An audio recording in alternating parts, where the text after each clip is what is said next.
in my own personal conversations with people since I came here. There are roughly, I think, about 300,000 or so Kenyans in the US, Balozi, isn't it? About 300,000 Kenyans. When it came to registering to vote, probably about 10,000 or so registered to vote out of those 300,000 Kenyans. There are about 2 or 3 polling stations. And even then, when it came to the actual voting itself, I don't think 3,000 Kenyans voted in 2022.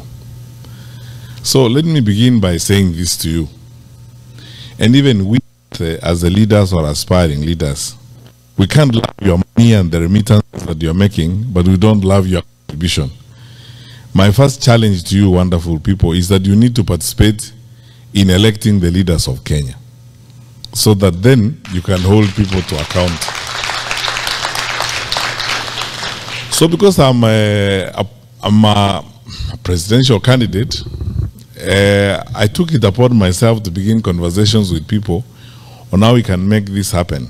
And this morning I was talking to the people at the mission, and Mr. Mwaura, we agreed that you are going to form a small team that brings together leaders and representatives from other cities in the US, so that we can complete a proposal on how we can increase the polling stations in the US from the current 3 to 10 or 15, and then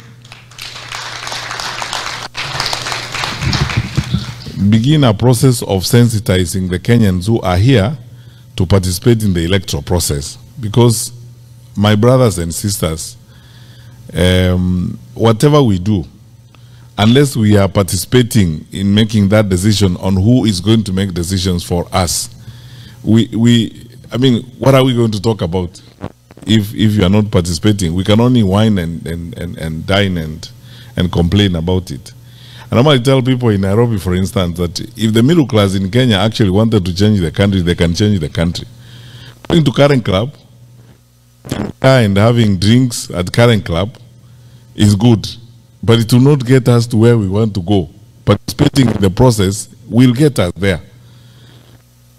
We can stay on X, it's a good forum, we can engage, yes, but voting, actually voting and going to vote makes a difference, because that way then you'll be able to take decisions that affect the way in which your country is managed.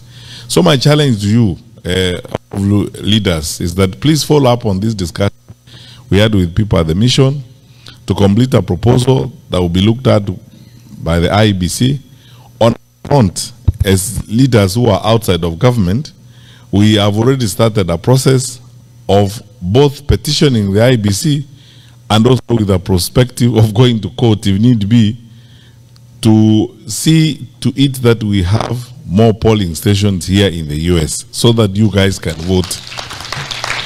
Because